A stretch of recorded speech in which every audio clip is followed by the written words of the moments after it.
कारण काही विचार दुष्फल असतात, काही विचार निष्फल असतात आणि काही विचार हे सफल असतात.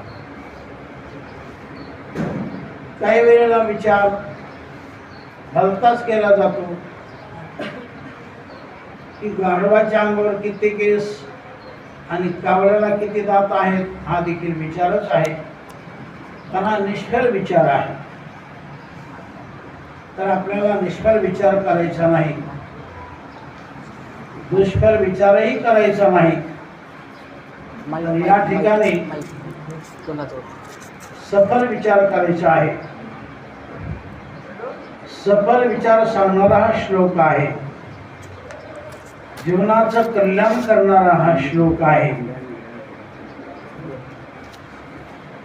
अर्थात मृत्यू समयी काय चिंतन असावं, कोणता विचार असावा आणि काय करून आपलं शरीर सोडावं असा महत्त्वाचा विचार यामध्ये भगवान अर्जुनाचं निमित्त करून पूर्ण जगाला सांगत आहे की अंतकालेचे मामेव स्मरण मुक्त्वा कलेवरम यत् प्रयाति समद्भावम याती नास्त्यत्र संशय.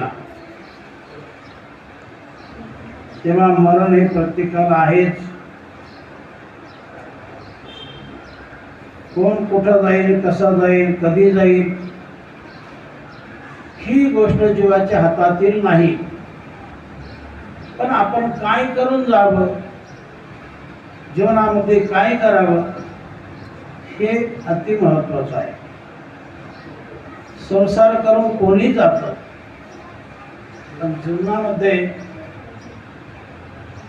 जाताना आपण परमार्थ करून जावं, परमार्थ करून जावं, परोपकारी जीवन जगावं,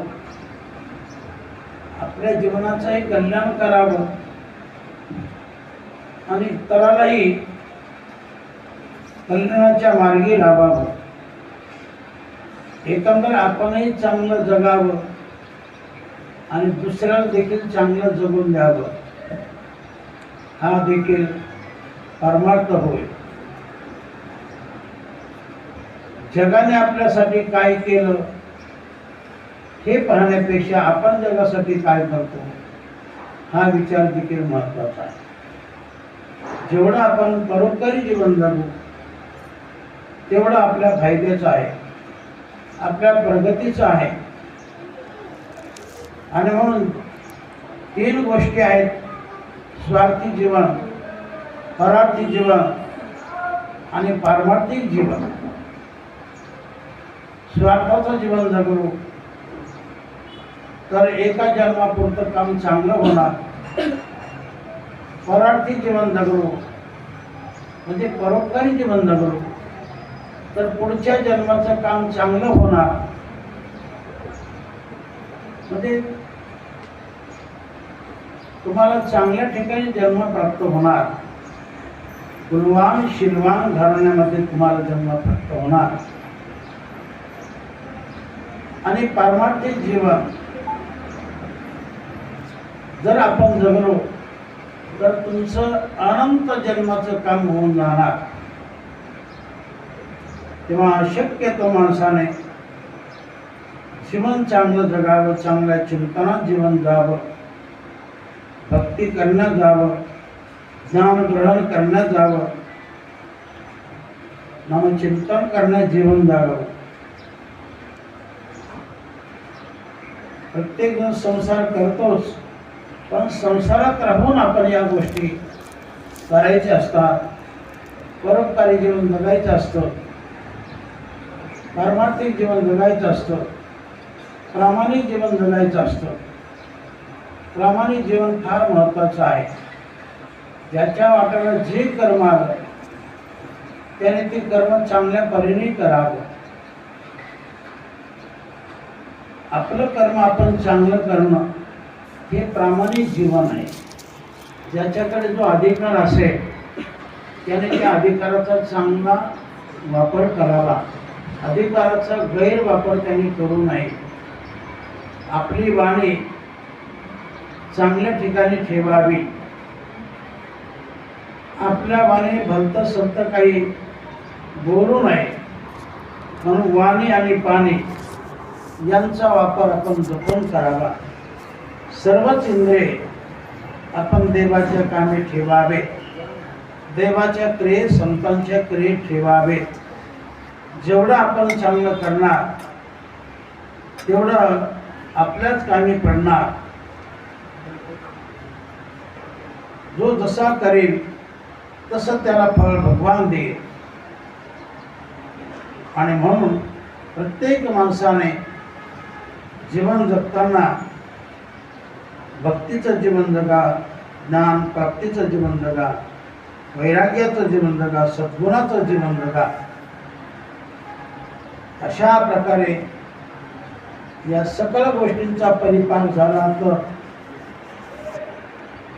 माणसाला शेवटी ईश्वर चिंतन मनामध्ये येतं.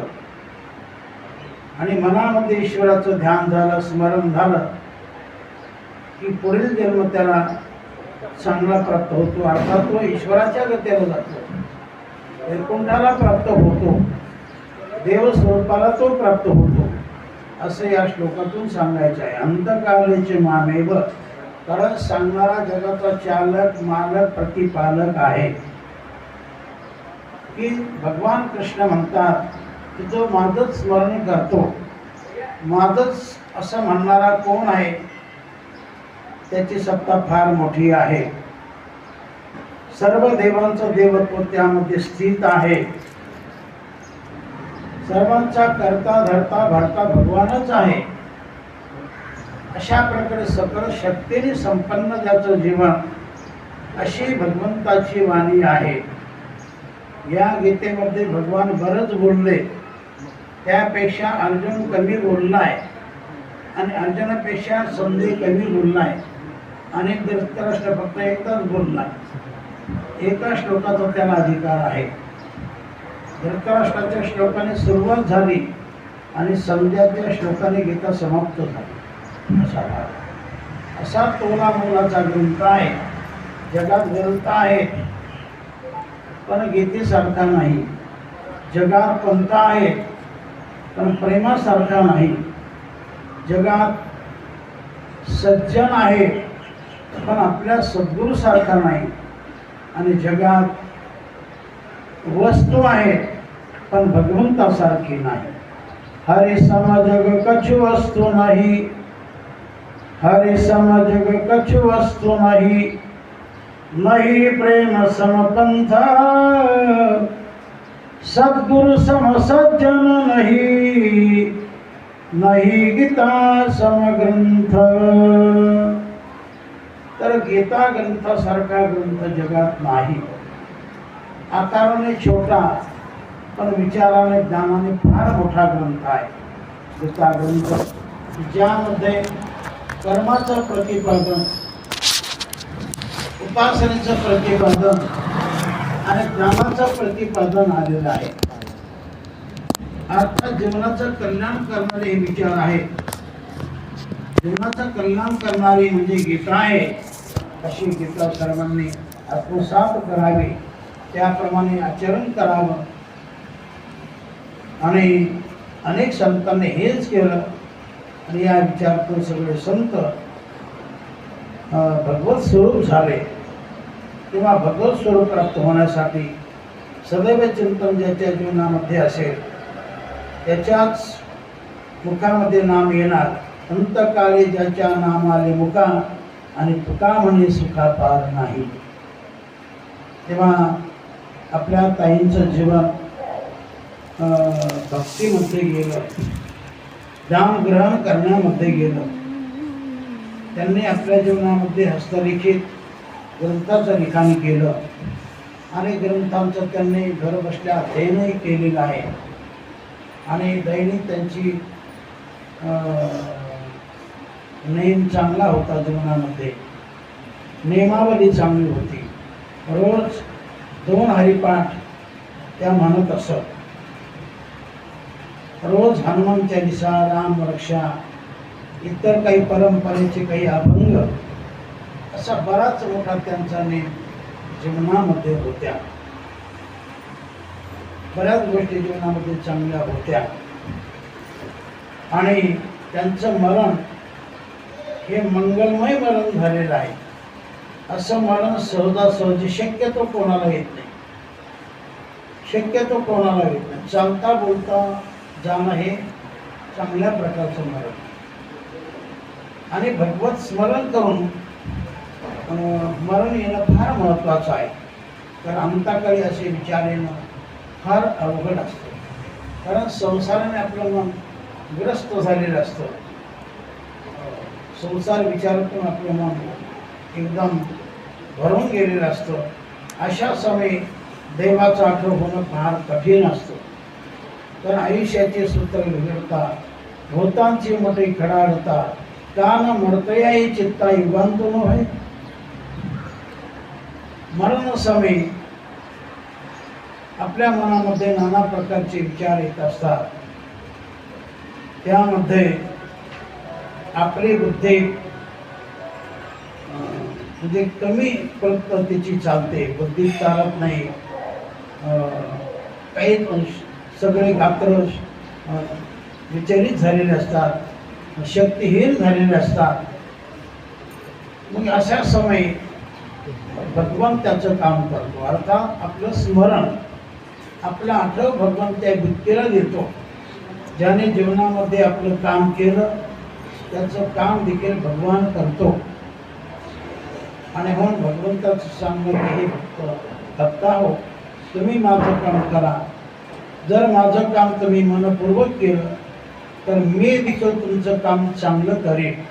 तो है मेरे नाम पर, तो मैं है तेरे काम पर, तो है तेरे काम पर, तो मैं है मेरे धाम पर. जर तुम्ही माझं काम केलं तर मी देखील तुमचं काम चांगलं करणार. आणि तुम्ही जर तुमचंच काम करत राहणार तर मी मात्र स्थान माझं सोडणार नाही. असा भगवान आहे. भगवान कसा तर जसा आरसा तसा. आरशाला नमस्कार केला तर आरसा देखील असा नमस्कारच करतो. आणि आरशाला बुक्का दाखवला तर आरसा देखील तसं दाखवणार. तसा भगवान आहे. जसं आपण भगवंताचं काम करू तसं भगवान देखील आपलं काम करत असतो. तेव्हा अशी स्थिती जीवनामध्ये प्राप्त होण्यासाठी, कारण या मृत्यूला झाकले घटीचा दिवा, नेणो काय झाला केधवा, या रीती जो पांडवा ध्येय ठेवी. जो आपलं शरीर चालता बोलता सोडतो ही खरं मरण आहे. मंगल स्वरूप मरण आहे. देवचिंतनात, संत चिंतनात, चांगल्या विचारात मरण येणे फार दुर्मिळ असतं. अशा चांगल्या चिंतनात त्यांना मरण प्राप्त झालेलं आहे. याला मंगलमय मृत्यू असं म्हणतात. हा गोड असा मृत्यू आहे की यादसाठी केला होता त्रास आणि शेवटचा दिस गोड व्हावा. आता निश्चिंतेने पावलो विसावा आणि कुंटली या धावा कृष्णेची कौतुक वाटे झाली या विसाची नाममंगळाची प्रेमे झाले. माणसं कशाचंही कौतुक करतात, कशाचंही कौतुक करतात.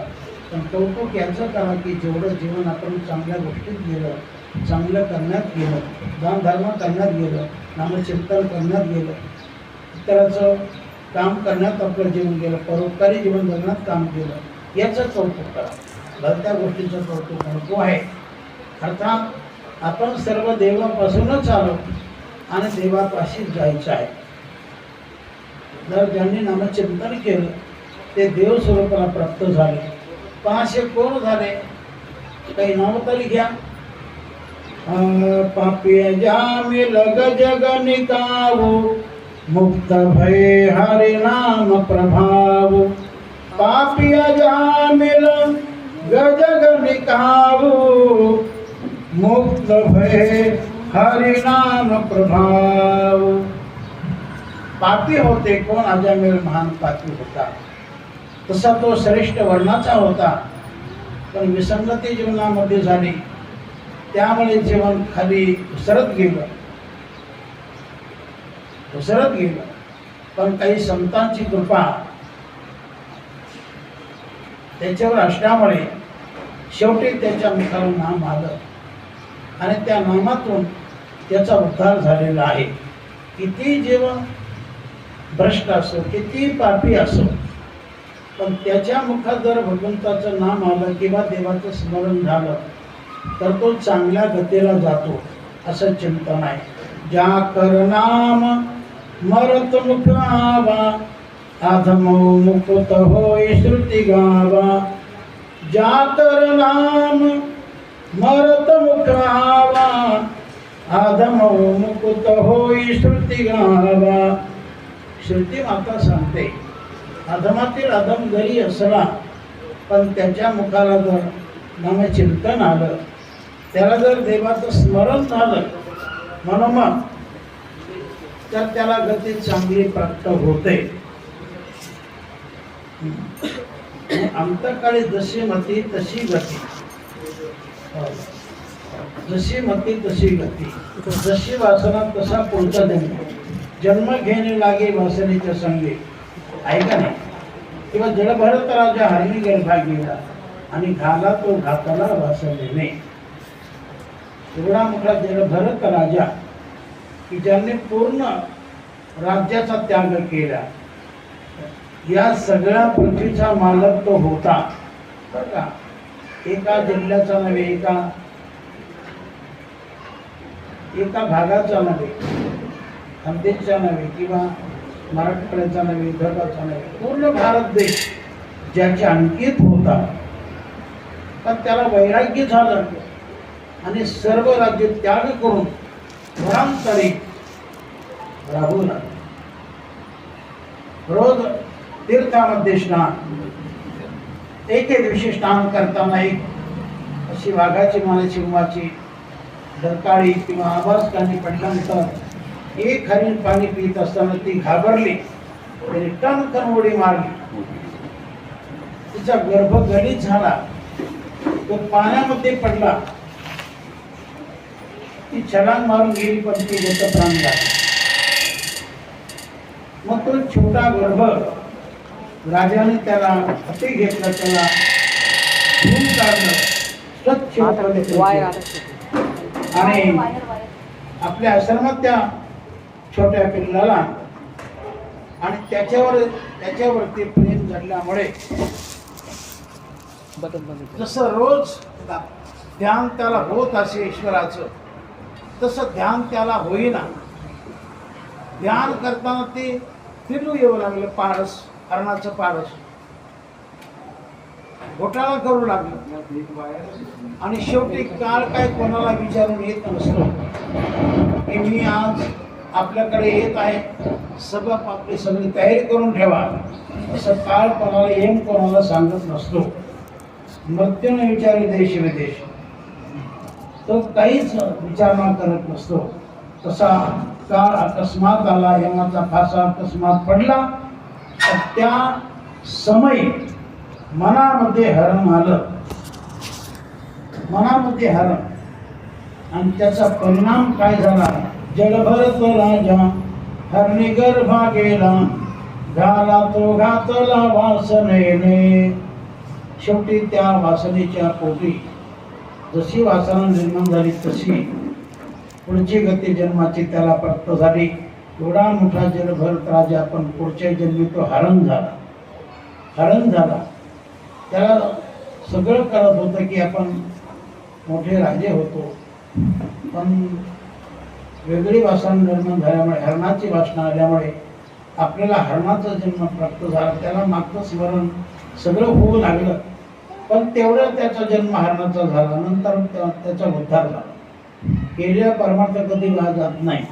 संसारामध्ये किती करा बरोबर काहीच येत नाही, परमार्थामध्ये थोडं करा बरोबर आल्याशिवाय राहत नाही. आणि म्हणून सर्वांनी मनपूर्वक परमार्थ करा, संसारही करा, पण क्रियेने संसार करा, मनाने परमार्थ करा.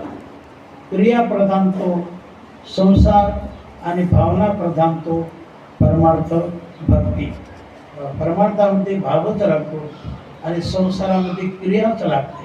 संसारात क्रियाच नसेल तर संसार होणार नाही, आणि परमार्थामध्ये भावनाच नसेल तर जसा पाहिजे तसा परमार्थ होणार.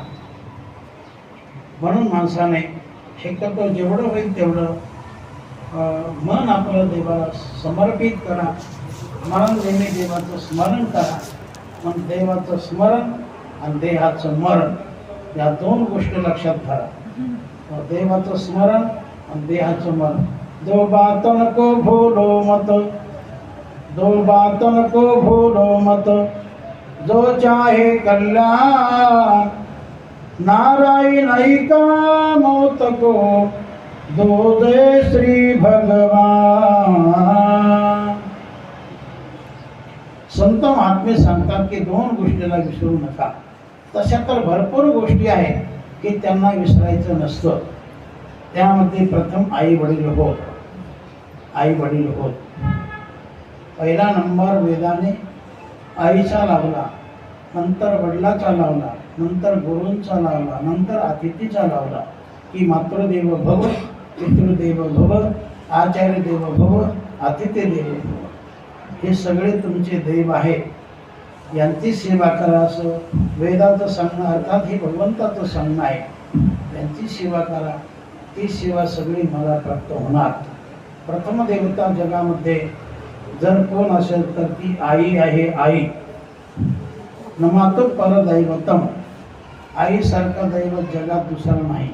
प्रत्येकाच्या दृष्टीने बघा, आपल्या दृष्टीने आपलं खरं दैवत आपली माता आहे. म्हणून नमातो परदैवतम, श्रेष्ठ दैवत माता आहे. आणि मग मातेला भजा, जसं देवाला भजा, संताला भजा, तसं आई वडिलाला भजा. त्यांची सेवा करा, आई वडिलाची सेवा करा, दैवाची भक्ती करा आणि संतांची संगती धरा. या तीन बाजू फार महत्त्वाच्या आहेत. ज्या जीवनामध्ये संगत चांगली नसेल, ज्या जीवनामध्ये भक्ती चांगली नसेल, आणि ज्या जीवनामध्ये सेवा चांगली नसेल तर त्या जीवनाला अर्थ नाही. म्हणून जीवन म्हटलं की त्या जीवनामध्ये सेवा असावी. जीवन म्हटलं की संगती चांगली असावी, आणि जीवन म्हटलं की ईश्वराची भक्ती असावी. त्यामध्ये जीवनाचं सार्थक आहे. तर दोन गोष्टी बोलून गेलो की देहाचं मरण आणि भगवंताचं स्मरण. मरण तर प्रत्येकाला आहेच.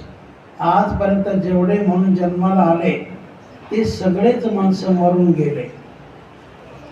सगळे माणसं मरून गेले. ज्याचं जेवढं वय ठरले त्याप्रमाणे एक दिवस प्रत्येकाला जायचंच आहे. किती आपण प्रयत्न करा, पण एक दिवस आपल्याला जावंच लागेल. आजपर्यंत आजा मेला पंदा मेला बापम सना नेला, आजा मेला पंदा मेला बापम सना नेला. देखत देखत नातू पंतू तोही तैसा झाला, उठा उठा जागा पाठी भयाले मोठे, उठा उठा जागा पाठी भयाले मोठे. मोठमोठ्या आयुष्याचे लोक निघून गेले, मृत्यूला प्राप्त झाले. हिरण्यकश्यपाला फार आयुष्य होतं, असं संतांनी वर्णन केलं.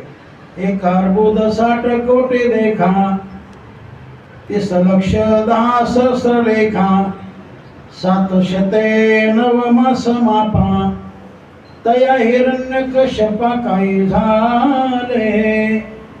अरे मना तो शोक करशी किती, अरे मना तो शोक करशी किती. नामदेव महाराज सांगतात किती मोठं आयुष्य होतं, किती आयुष्य. एक अर्बुद 60 कोटी देखा. एक अर्बुद म्हणजे 1 अब्ज वर्ष, पुन्हा 60 कोटी, 30 लाख, 10,000, 700, 9 महिने एवढं आयुष्य हिरण्यकश्यपाला होतं असं म्हणतात. तरी पण त्याचं समाधान झालं नाही. तो म्हटला मरणच नको मला, असं करा. ब्रह्मदेवाला सांगितलं.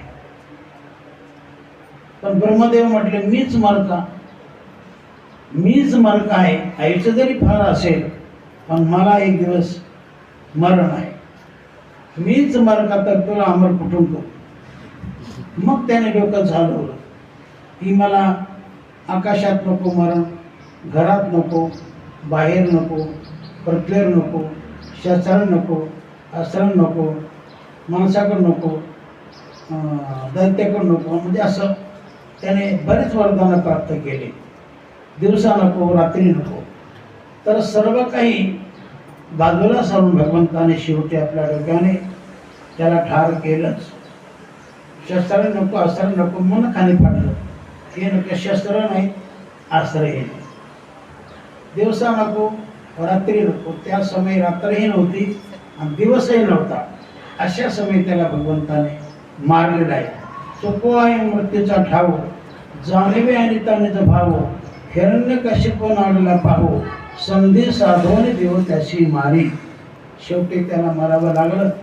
भगवंताने देखील त्याला मारलं नसतं, आणखी काही जगला असता, पण त्याने भक्ताला फार त्रास केला. नको नको तो त्रास केला. प्रल्हादाला किती त्रास केला, फार त्रास केला, एवढा त्रास केला पण प्रल्हाद नाही गेला. किती जीवघातक संकट स्वतः वडिलांनी आणले त्याच्याबद्दल. त्याला कडेलोट काय केला, त्याचा अग्नीमध्ये काय टाकलं, समुद्रामध्ये काय टाकलं, हत्तीच्या पायाला काय बांधलं, त्याला विषप्रयोग काय केला, वगैरे वगैरे असे 10-12 प्रयोग त्याला मारण्याचे केले. पण त्या सर्व प्रयोगातून तो जिवंतच राहिला आणि प्रयोग संपला की तो पुन्हा आपल्या बापाकडे हजर.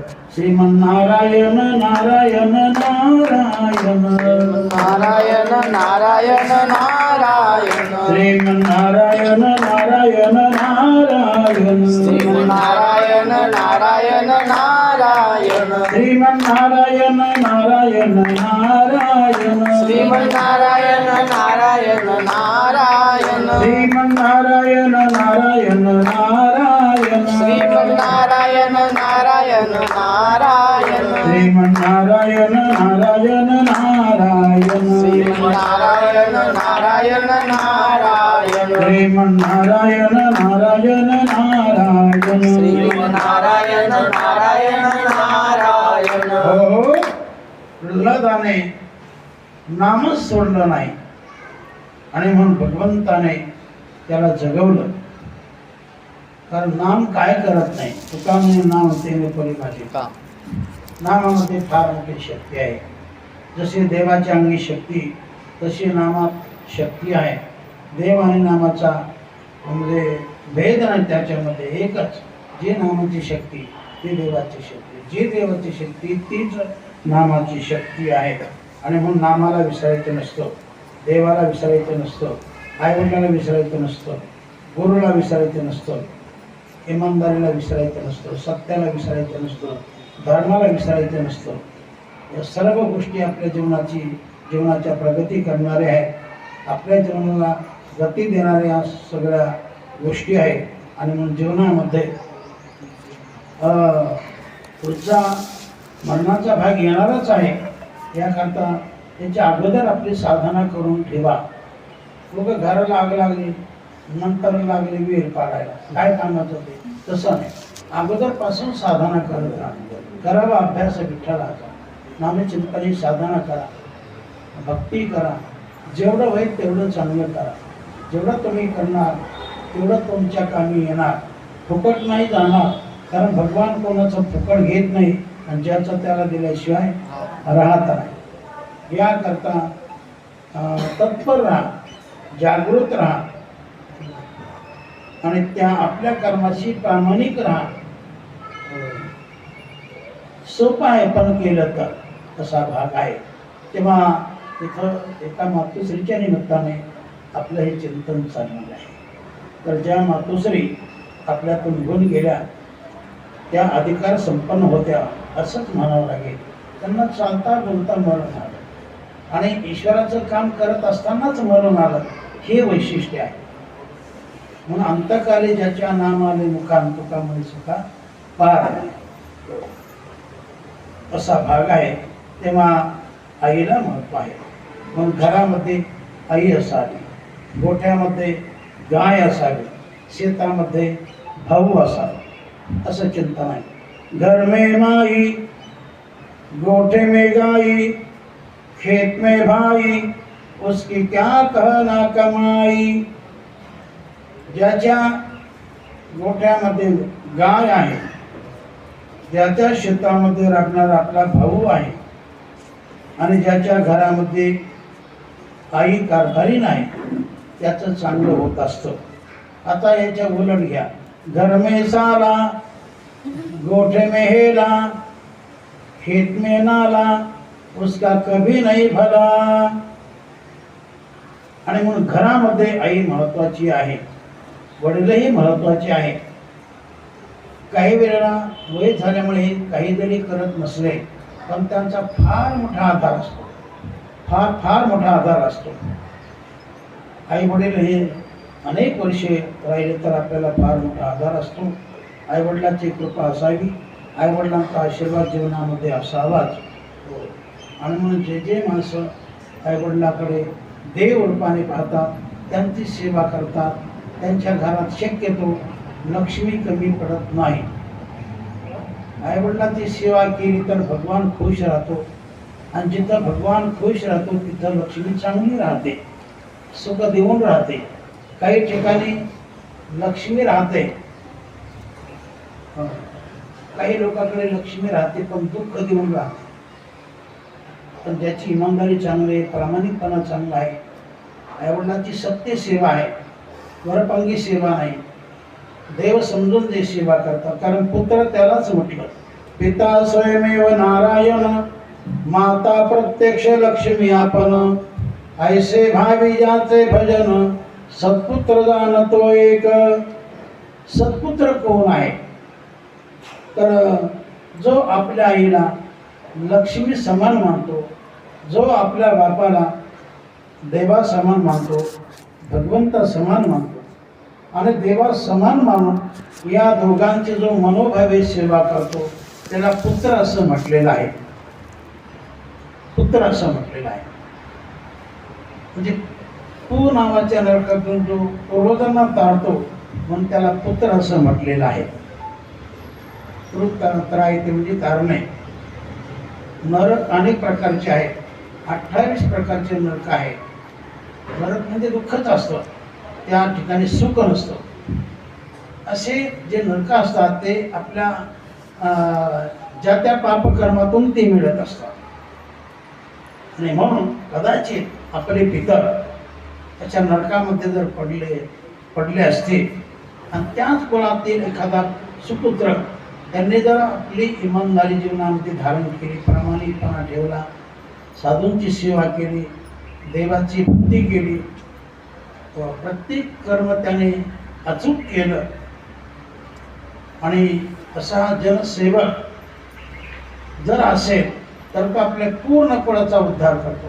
नैसर्गिक त्या पूर्ण कुळाचा उद्धार होऊन जातो. एवढी पावर त्या पुत्राच्या अंगी असते.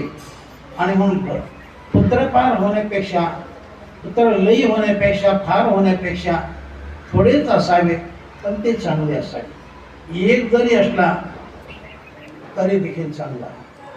आणि म्हणून म्हटलेलं आहे, पुरेकाची पुत्र माये पोटी, पुरेकाची पुत्र माये पोटी, हरिस्मरणे उद्धरी कुळे कोटी. पुरेकाची पुत्र माये पोटी, पुरेकाची पुत्र माये पोटी. एक जरी पुत्र झाला पूर्ण कुळाचा उद्धार करतो. आणि त्याच कुळामध्ये एखादी कन्या जर चांगली झाली तर कन्या तर दोन्हीकडची कामं करते. म्हणजे आईवडिलांकडचा उद्धार करते आणि इकडं सासरकडचा देखील उद्धार करते. तिचं जीवन जर चांगल्या परीने जात असेल, गेला असेल, कर्मार्थ केला असेल, सत्यनिष्ठ जीवन जगले असेल तर कन्या देखील दोन्ही कुळाचा उद्धार करते. पुत्र एकाच कुळाचा उद्धार करतो असे चिंतन आहे. पुत्र देखील त्याला देव असं म्हटलेलं आहे. पुत्राला चांगला असेल तर तो देवा कुळाचा. कारण देवे जगामध्ये बरेच जरी असले पण त्यामध्ये काही ठराविक देवे असे आहेत की चंद्र हा दिवाच आहे, सूर्य हा दिवाच आहे, भगवंताचं नाम देखील दिवाच आहे. आणि चांगला पुत्र, सज्जन पुत्र हा देखील कुळाचा कुलदेव आहे. त्याला कुलदीपक असं म्हटलेलं आहे. दिन का दीपक भान है, दिन का दीपक भान है, रात का दीपक चांद, कुल का दीपक पुत्र है, मुख का दीपक नाम. मुखाचा दिवामध्ये भगवंताचं नाम आणि कुळाचा कुलदेवामध्ये सत्पुत्र. कुलांगार पुत्र वेगळा आणि कुलदीपक पुत्र वेगळा. कुलांगार पुत्र पूर्ण कुळ नरकाला घालून देतो आणि कुलदीपक हा मुलगा पूर्ण कुळाचा उद्धार करतो, सर्वांना गती चांगली मिळवून देतो असा एखादा पुत्र. आणि मग पुरे पुत्राची एकाची पुत्र माय पोटी, हरिस्मरणे उद्धरी पुरे पोटी. तेव्हा अशा परिवारामध्ये आपले प्रकाश भाऊ यांनी देखील चांगला परमार्थ केला. त्यांच्या धर्मपत्नी की जे आताच 13 दिवस झाले त्यांना, त्यांच्या निमित्तानंच आपलं हे सगळं चालू आहे. तर चांगल्या परीने त्यांनी आईची सेवा केलेली आहे. त्यांच्यामुळे त्यांचे सुपुत्र वगैरे सर्वांनी चांगल्या परीने या ठिकाणी कार्यक्रम केलेला आहे. तर तेव्हा ही सेवा त्यांनी माझ्याकडे दिली की प्रवचनांची सेवा करा. तिकडं जर आपण असतो तर कीर्तनच केलं असतं, कारण एका ठिकाणी म्हटल्यानंतर अवघड जातं.